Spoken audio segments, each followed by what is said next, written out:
네, 아는 기자 하자 정치부 유승진 기자 나와 있습니다. 참 추석 내내 총력전인데요. 9일 남았어요. 강서구청장 보궐선거. 네. 지금 판세는 어떤 거예요?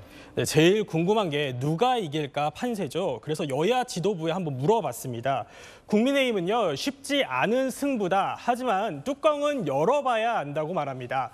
강서군의 3개 지역구 의원이 모두 민주당인 만큼요, 불리한 밭인 건 맞지만 지지층을 투표장으로 끌어모으면 해볼만 하다고 보고 있습니다. 반면 민주당은 이미 이기고 있고 격차가 커지고 있다 이렇게 주장을 하고 있는데요. 이재명 대표 영장 기각 이후에 지지층이 결집을 하면서 꼭 투표하겠다는 분위기가 강해지고 있다는 게 민주당 측 설명입니다. 양측 주장인 거고 실제 여론조사는 어때요? 네, 기초자치단체장 선거, 그것도 보궐선거다 보니까요. 실제로 실시된 여론조사는 그렇게 많지는 않습니다.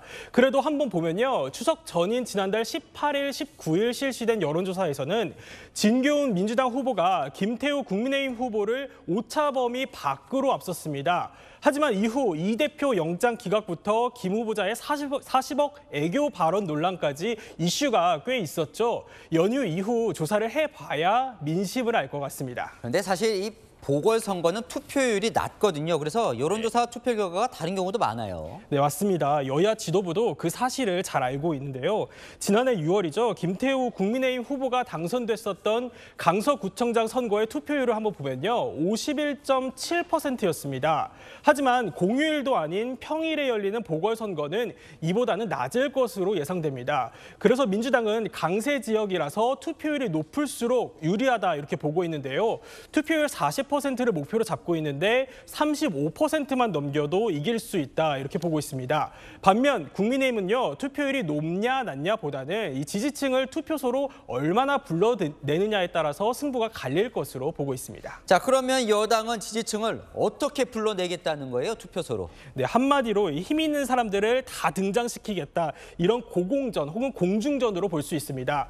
김기현 여당 대표가 이례적으로 강서구 지역 공약을 하나하나 언급을 하고 있거든요.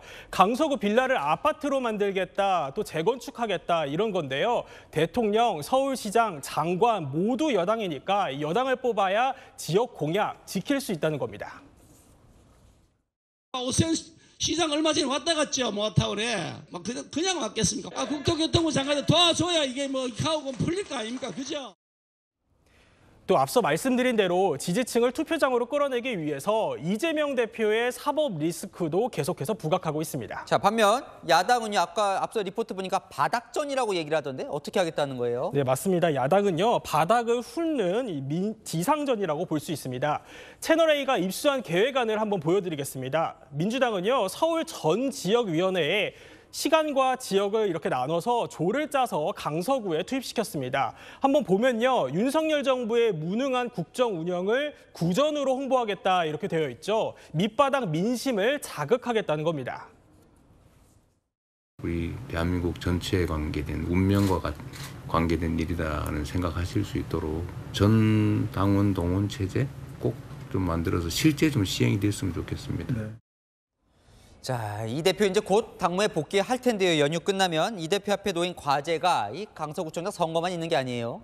네, 맞습니다. 추석 연휴에도요. 그래서 친명과 비명을 서로를 겨냥해서 날선 비판을 이어갔거든요. 친명계 정청래 최고위원은요, 오늘 구속영장이 가결이 되었다면 이재명 대표 사퇴를 주장했을 것이라며 가결파를 저격했습니다. 비명계 이원욱 의원은 강성 지지층들이 보낸 쓰레기, 역겹다 등의 비난 문자 등을 공개하면서 당내 통합을 강조했습니다.